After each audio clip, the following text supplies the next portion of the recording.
అందరికీ నమస్కారం. SVB news ఛానల్కి స్వాగతం, సుస్వాగతం. ఇది చాలా శ్రేష్టమైనటువంటి మార్గము. అసలు ఆ మార్గాన్ని ఆచరించిన వాళ్ళే, అభ్యసించిన వాళ్ళే యోగులవుతారు.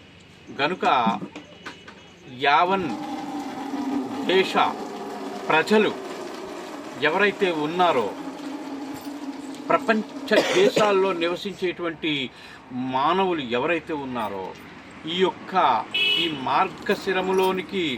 శిరములోనికి ప్రవేశించేటువంటి ఆ మార్గాన్ని గురుముఖతః ఎవరైతే ఆ విషయాన్ని తెలుసుకొని, ఆ రహస్య విద్యను తెలుసుకుని అభ్యసిస్తారో వారి జన్మ సార్థకం కాగలదు. ఎందుకంటే భారతదేశంలో అడుగడుగున అటువంటి మహాత్ములు ఉన్నారు.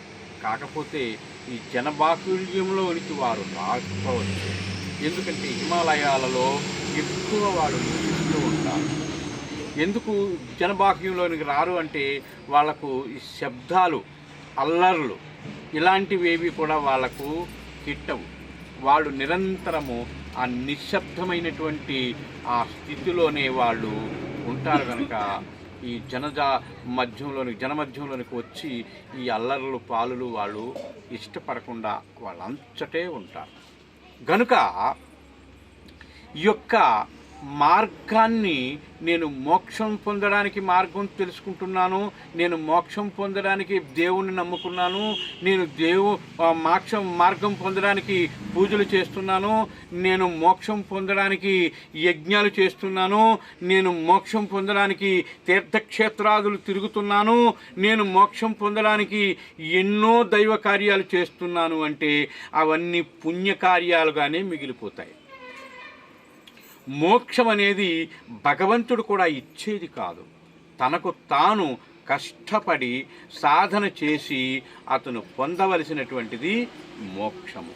అంతేగాని మోక్షము ఒక ఫలము కాదు ఇవ్వడానికి. గనుక ఈ విషయాన్ని ఎవరైతే గ్రహిస్తారో వాళ్ళు జన్మను సార్థకం చేసుకోగలుగుతారు. అంతేగాని మాది ఆ మతం అండి, మాది ఈ మతం అండి, ఈ మతంలో ఏదీ లేదండి, ఆ మతంలోకి వెళ్తే అన్నీ ఉన్నాయండి, ఇలాంటి బోకపు మాటలు మాట్లాడి జీవితాన్ని వృధాలు చేసుకోకండి. ఎందుచేతనంటే నీవు కష్టపడి సంపాదించుకుని ఉద్యోగం చేస్తావో, కూలి పని చేస్తావో, ఏం పని చేస్తావో 10 రూపాయలు సంపాదిస్తే నీ కుటుంబాన్ని పెంచుకోగలుగుతావు.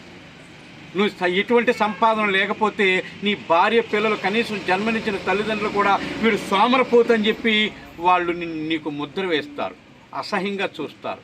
నువ్వు 2 చేతుల నిండా సంపాదిస్తేనే మా వాడు గొప్పవాడు, మా బిడ్డ గొప్పవాడు, గొప్ప పనివాడు, మంచి సంపాదనలు చేస్తాడు అని తల్లిదండ్రులు పొగుడుతారు, కట్టుకున్న భార్య పిల్లలు కూడా సంతోషిస్తారు, పొగుడుతారు. సోమరపోతు కింద ఎందుకు పనికిరాని సన్నాసి కింద చూస్తారు. కనుక నీవు అలాంటి మార్గాన్ని తెలుసుకుని, ఈ మోక్ష మార్గాన్ని తెలుసుకుని నీ అంతట నువ్వే చక్కగా నీ లోపల నీవే అభ్యసిస్తూ నువ్వు ఎక్కడికో అరణ్యాలకో, నదీ తీరాలకో, లేకపోతే కొండ గుహలనుకో ఎక్కడికో వెళ్ళిపోనక్కర్లేదు. నిజమైన గురువుని ఆశ్రయించి ఆ నిజమైన మార్గాన్ని తెలుసుకుని నీవు భార్య పిల్లలతో సంసారం చేస్తూనే సాధన చేసుకోవచ్చు.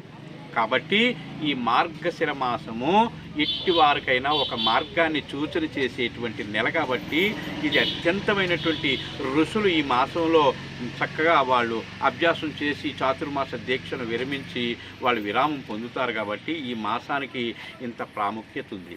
అందుకే ఈ మాసము నేనే, పక్షులలో గరుత్మంతుడు నేనే, మృగాలలో సింహాన్ని నేనే, మాసములలో ఈ మార్గశిర మాసమును నేనే అని భగవానుడు చెప్పడానికి కారణం. ఓం శ్రీ గురుభ్యో నమః.